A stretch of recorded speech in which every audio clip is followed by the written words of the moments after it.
Les amis, bienvenue, j'espère que vous allez tous très bien et je suis très content de vous retrouver pour une nouvelle vidéo. Merci pour tous vos retours sur la précédente, un club, une recrue, édition Ligue 1. Ça vous a beaucoup plu, on va revenir aujourd'hui pour parler de l'équipe de France, mais voilà, je voulais juste vous remercier pour ça. Les Bleus perdent donc contre la Croatie, match au Stade de France à Saint-Denis, défaite 1-0 sur un penalty au bout de 3 minutes de jeu transformé par Luka Modric. Je crois que c'est la première défaite des Bleus de l'histoire contre la Croatie et ça vient conclure un rassemblement international, une trêve internationale de piètre qualité. Aujourd'hui, la question, au sortir de cette trêve avec 2 nuls, 2 défaites et à quelques mois du Qatar, dans 4 mois et quelques, 5 mois et quelques, fin novembre. La question c'est de savoir quel est le problème. La réalité c'est plutôt quels sont les problèmes, qu'est-ce qui coince, qu'est-ce qui fait que le niveau de jeu est aussi pauvre, peut-être inquiétant, est-ce qu'il faut s'inquiéter. Voilà, c'est toutes les choses dont j'ai envie de vous parler aujourd'hui, très brièvement, de manière totalement unscripted, off the hook, juste pour partager mon ressenti.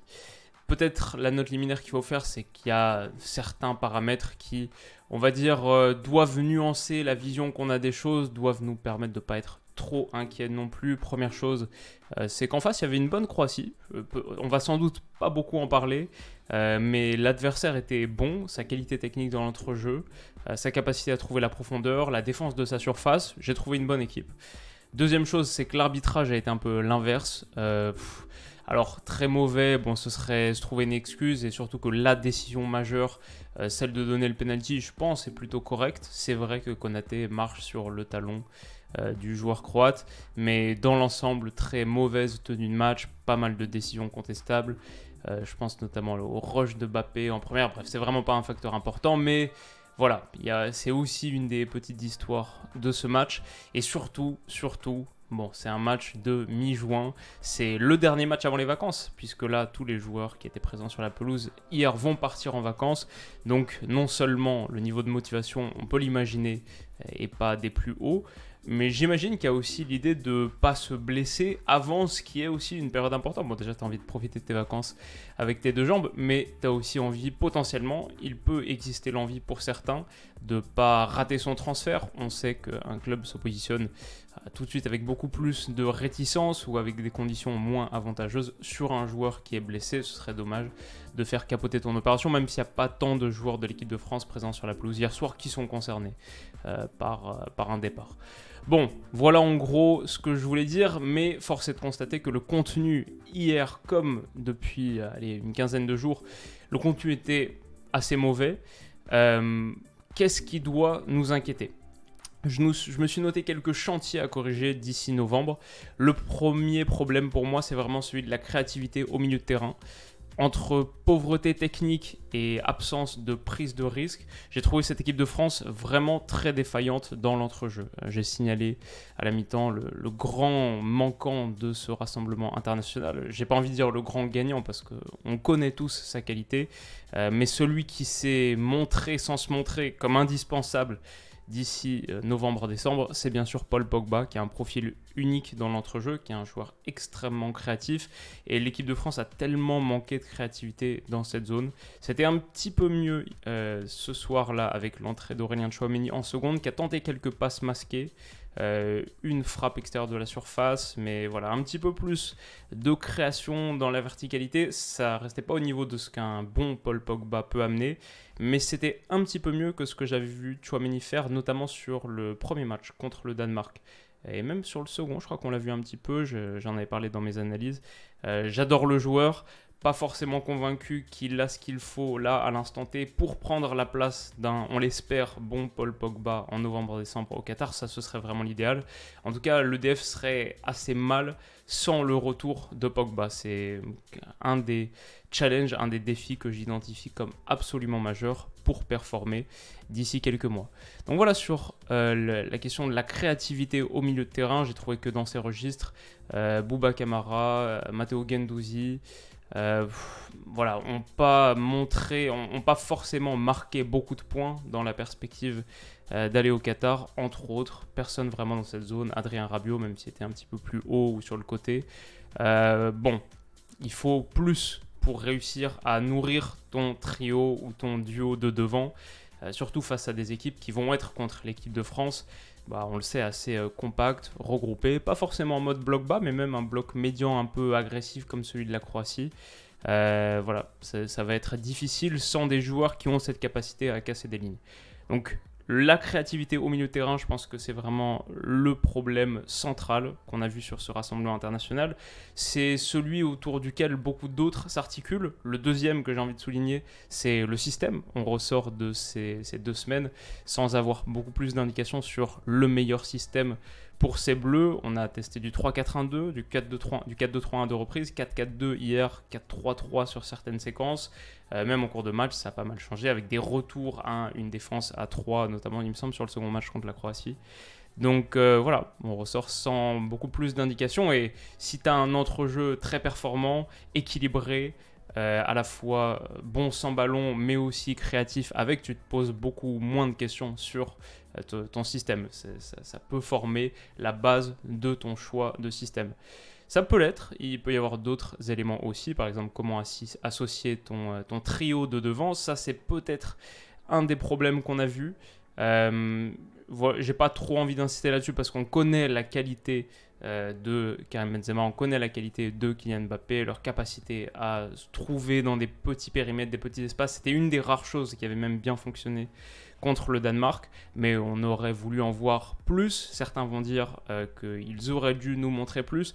Personnellement, mon analyse un peu là-dessus, c'est que je pense que le problème, il est un peu plus bas. Par exemple, même si ça ne me dérangerait pas du tout de le revoir en équipe de France, je pense qu'il peut apporter beaucoup de choses que, par exemple, n'a pas apporté Ben Yedder, Olivier Giroud. Je comprends qu'on puisse dire que c'est une des solutions, peut-être que ça l'est, mais c'est pas la solution au problème majeur qui est pour moi le manque de créativité dans l'entrejeu qui fait que de toute manière, tu n'arrives pas vraiment à toucher ces joueurs devant. Peut-être que je pourrais réussir à les toucher en sautant une ligne avec Olivier Giroud à la réception, mais je pense que l'équipe de France doit être en capacité de créer encore plus, a les capacités de faire encore mieux, d'avoir une palette offensive vraiment riche, variée, et peut-être qu'Olivier Giroud fait partie de cette palette offensive riche et variée, pas du tout contre le fait de le voir au Qatar dans 4-5 mois, mais voilà, pour moi le problème central, comme j'ai dit, un cran plus bas. Ok, le système c'était le deuxième problème. Le troisième problème c'est sur les côtés, personne ne s'est imposé. Ça m'a vraiment marqué sur ces 2 semaines. Qui s'est imposé derrière? Ni Pavard, ni Koundé, ni Klose à droite n'ont montré qu'ils étaient des solutions vraiment intéressantes sur un rôle de latéral droit ou de piston droit. Et à gauche, Théo Hernandez, c'est peut-être la déception de ce rassemblement international. On a vraiment besoin de quelqu'un de quali à gauche. Et on est en mesure de penser que c'est lui la solution quand on voit ce qu'il fait en club. Mais là, en équipe de France, le rassemblement a été mauvais pour lui. Il perd des points. Donc ça, c'est inquiétant. Ça, pour moi, c'est un des vrais problèmes. Digne, j'ai plutôt bien aimé. Ça va, c'était pas la fin du monde. Surtout, il me semble, contre la Croatie, le match aller en Croatie. Bon, ça va, mais t'espères avoir un petit peu mieux pour une équipe qui veut aller gagner la Coupe du Monde. Donc c'est peut-être celui qui perd le moins de points, mais il en marque pas des tonnes non plus. Et ça me gêne. Coman, j'ai bien aimé par contre, en tant que piston. Coman, j'aime bien et je pense que, moi, encore une fois, je milite toujours un peu plus pour ce système à 3. Je pense qu'il y a vraiment des choses à construire avec Coman piston droit. En tout cas, en tout cas dans ce rôle, il amenait des choses qui manquaient à l'équipe de France, la percussion sur la largeur avec un trio axial qui est très resserré, Griezmann, Benzema, Mbappé. Donc ça j'aimais bien, mais défensivement ça vient avec quelques soucis aussi. Et devant, comme on parle des côtés, devant, pareil, ni Diaby, ni Nkunku quand il a été dans cette zone, parce que c'est pas vraiment son rôle. En revanche, je l'ai plutôt bien aimé quand il était plus central, mais en tant que joueur de côté, ni Diaby, ni Nkunku n'ont convaincu, et Rabiot non plus. Donc c'est un problème qui est d'autant plus important, ce problème de manque de qualité sur les côtés, de ne pas savoir qui sont tes joueurs de côté. C'est d'autant plus important quand tu connais pas ton système. Enfin, les deux trucs s'alimentent. Et ça aussi, je trouve que c'est un problème c'est un chantier à régler d'ici 4-5 mois. C'est pas un problème qui est résolu à la sortie de ce rassemblement international. On a donné 3 problèmes. Il y en a un quatrième, pour moi, c'est la défense de la profondeur dans le dos et dans l'intervalle entre les deux centraux. On a souvent vu, je crois que c'était contre le Danemark premier match, et là aussi contre la Croatie, on a souvent vu Kimpembe, Saliba, Konaté, Varane même, moins Varane, ça a surtout posé problème quand il était sorti, mais menacés dans leur dos et ont eu du mal à se coordonner, à communiquer ensemble pour couvrir cet intervalle qui est l'intervalle le plus dangereux, le plus menaçant, celui entre les deux défenseurs centraux. Et globalement, il y a eu des choses un petit peu... la gestion de la profondeur a pu poser un petit peu problème. Et c'est d'autant plus un problème que, a priori, c'est une équipe de France qui sera souvent face à des blocs bas, qui pourrait prendre le risque de se faire contrer, car une équipe de France qui aura envie d'être assez haut sur le terrain. Qu'il le sera naturellement avec sa possession, même si dans l'absolu peut-être que c'est une équipe de France qui préférerait contrer, mais je doute que cette configuration se voit sur de nombreux matchs. Voilà, ça aussi c'était un petit souci. Et enfin, le dernier truc, et ça c'est peut-être le problème majeur au sortir de ce rassemblement international, c'est que la profondeur de banc est pas folle. Le banc est moins profond que ce qu'on pensait. Finalement, quels sont les bleus de second rang, les seconds couteaux, les remplaçants qui se sont imposés et qui ont marqué des points sur ce rassemblement international? Je trouve que ça montre que cette équipe de France est très dépendante de ses leaders et c'est peut-être un peu inquiétant quand on voit à quel point ces leaders eux-mêmes sont pas forcément au même niveau qu'en 2018. On pense à Griezmann, peut-être à Varane, peut-être à Pogba, et pourtant je place beaucoup d'espoir en ces trois gars-là.